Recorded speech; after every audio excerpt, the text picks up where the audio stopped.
Vice ganda, naguluhan sa natanggap na award sa MMFF 2024. Ano ba tong award na to? Special jury citation for what? For best dressed of the night? Special jury citation for best performance? Ganun ba yon? Okay.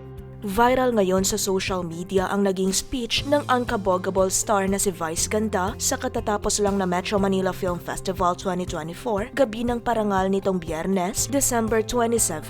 At kung bakit siya trending ngayon, yan ay dahil sa mga naging pahayag niya ng manalo ng award sa kauna-unahang pagkakataon sa MMFF matapos ang maraming taon na paglahok. Pinarangalan si Vice ng Special Jury Citation Award para sa pinag-uusapang pelikula niyang And the Breadwinner Is ngayong taon. Halata ang pagkagulat sa mukha ni Vice nang tawagin ang kanyang pangalan ng presenters na sina Dennis Trillo at Lorna Tolentino. Pag-akyat niya sa entablado, hindi agad nakapag-speech ang komedyante dahil litong-lito siya kung ano ang ibig sabihin ng kanyang award. Ito ang nagdulot ng iba't ibang reaksyon mula sa netizens. Aminado si Vice na hindi niya naintindihan kung ang Special Jury Citation ay para sa pagiging best dressed o best performance.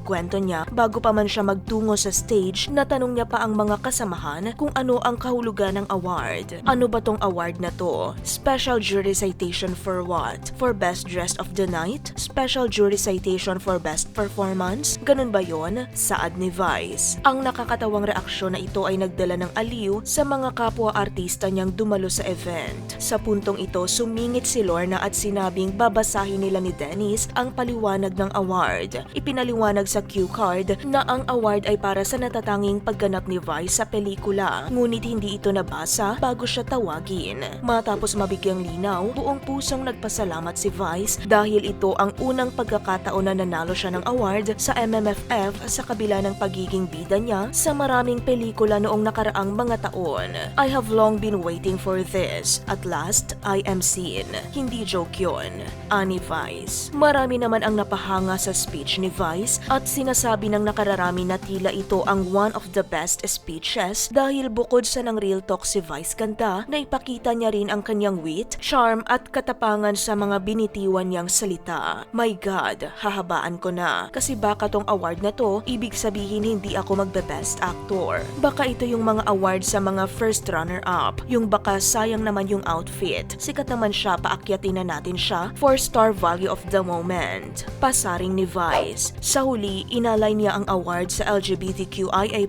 community, sa kanyang co-stars sa mga bumubuo ng pelikula at sa kanyang mga mahal sa buhay, ang kanyang ina at ang kanyang mister na si Ayon Perez. Ayon sa ilang bahagi ng speech niya, binigyan mo ako ng ganitong pagkakataong gumanap sa isang karakter na hindi lang magpapatawa, hindi lang mga aliw sa mga manonood, kundi tutusok sa mga puso at kaluluwa ng makakakita dito at makakapagbigay ng maraming realizations at maraming aral sa makakatunghay ng pelikulang ito. Maraming salamat Metro Manila Film Festival at kinikilala niyo ako at ang kakayahan ko, isang baklang performer. Bukod sa Special Jury Citation, patuloy na nangunguna sa takilya ang pelikula ni Vice na nakatanggap din ng Gender Sensitivity Award.